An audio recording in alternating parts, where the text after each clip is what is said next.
Let's talk about Kashmir, the Indian-administered part in particular. It's been under a security and communications lockdown ever since India scrapped its autonomy in 2019. But what is going on the ground? And why is India-administered Kashmir such a hotspot?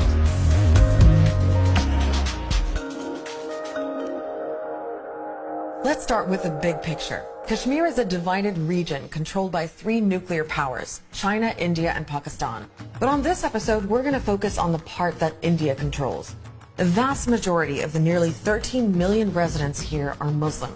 Though Hindus, Buddhists, and Sikhs live here too, it's also naturally stunning. Kashmir's Gurez Valley and the green rolling hills around it are rich in agriculture. The Indus River, an important water system in South Asia, runs right through it. And it's one of the most disputed regions in the world. So why is that? Here's a very quick version of a long and also very debated story.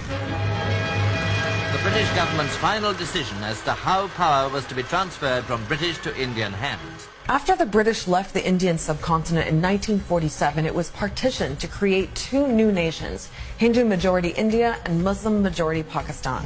Several princely states could choose which country to join, and Kashmir was one of them. And Kashmir was a Muslim state, the ruler was a Hindu. By the logic of partition, it should have gone to Pakistan. But it didn't. According to some historical accounts, the Hindu ruler of Kashmir at the time, a man named Hari Singh, was actually considering independence, but ended up acceding the Muslim-majority region to India. In 1947, India and Pakistan went to war over Kashmir. The United Nations took up the issue and classified Jammu and Kashmir as Indian-administered. So the terminology of it administered really just means that it's temporal. It was the UN that then kind of passed a resolution on Kashmir, which was basically calling for self-determination or plebiscite to happen in Kashmir. That vote on self-determination in Kashmir never happened. And India and Pakistan ended up fighting two more wars over India-administered Kashmir. That conflict has been a major international story for decades. Everyone tries to portray Kashmir as if it began in 1947 as a dispute between Pakistan and India, which is a very reductive way of looking at Kashmir. You also have a people who are demanding an independent sovereign state. Now, the people of Kashmir did get some autonomy in 1949, and that was because of Article 370 in the Indian Constitution.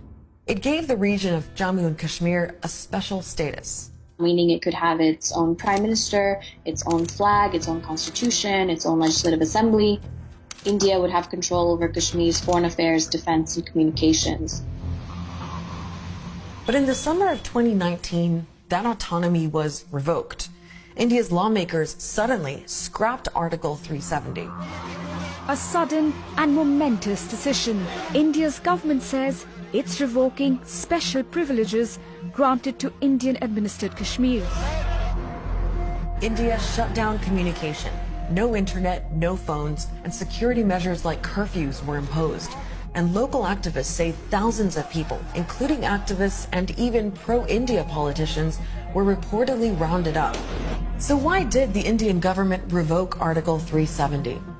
A lot of welfare schemes could not be implemented because of the restrictions under Article 370. So this was actually a provision which was harming the development of Kashmir, and that's why it has been scrapped.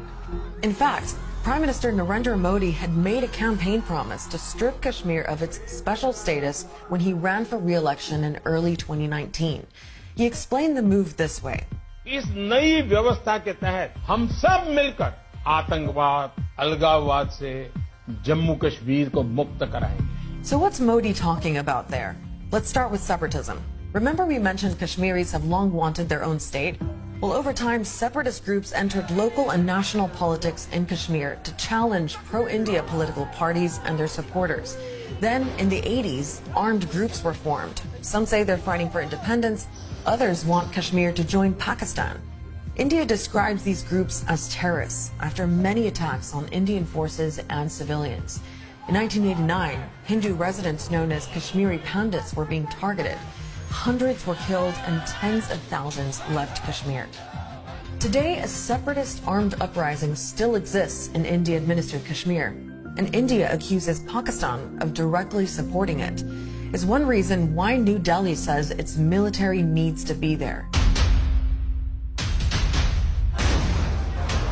One of the first things you do notice in India-administered Kashmir is Indian soldiers. They're everywhere. Around 250,000 of them were here in 2004, but today it's thought there are as many as 700,000. That's nearly half of India's entire active military. The presence is there for defending the territorial integrity of India because of hostile Pakistan. It's a normal thing. So when there is tension with China, there are security forces which are deployed in Northeast. So why is it only that it is intimidating in Kashmir? Because there has been a systematic extremism which has been patronized by a few people. Even by the Indian government's own admissions, at any given point, there's really only 200 to 300 militants or people who have picked up arms in Kashmir. And thus it kind of really lends itself to the idea that the army is not there to fight the militants. The army is there to occupy the people. Kashmiri activists say India's use of force has been excessive. One example in a recent United Nations report found that out of 160 civilians killed in 2018, 29 people died in shelling and firing along the line of control with Pakistan. 43 were killed by members of armed groups, and 71 people were allegedly killed by Indian security forces. So what you've seen over the years in Kashmir is this cycle of violence, disputes, and very often big protests, which sometimes stretch on for months. The communal passions are burning hotter here than they have in decades. Grief has become a way of life. The worst unrest in the Kashmir Valley for 6 years. Daily life is very difficult. People don't go to school many weeks and months of the year. Businesses remain closed for a good part of the year as well because of curfews or strikes. Meanwhile, the whole of Indian-administered Kashmir has formally been split into 2 Indian Union territories. One is Jammu and Kashmir, the other is Ladakh. It means they're now directly governed by New Delhi, and any form of autonomy is officially gone. Although Kashmiris say that's sort of been the case for a while. In many ways, over the past few decades, that autonomy has been completely eroded. But what remained was something else called Article 35A, which basically gave Kashmiris their own rights to their land, which meant that only state subjects of Jammu and Kashmir could buy and sell property in Kashmir. Now, India's argument has been that actually Article 35A discriminated against Indian citizens living in the region. But many Kashmiris feel that land was all they really had, and fear that any aspirations of having that delayed UN vote or their own state one day are gone too. Kashmiris are facing a fear of settler colonialism.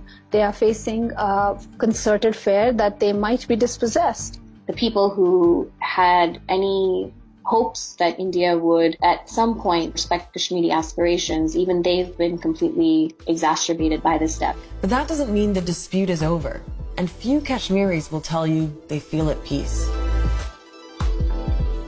There is so much more to what's going on in Kashmir than what we were able to squeeze into a few minutes. Just like the region, every detail of the story is hugely disputed, and we just gave you some basics. So dig around, read Indian, Pakistani, and Kashmiri sources to get the full picture.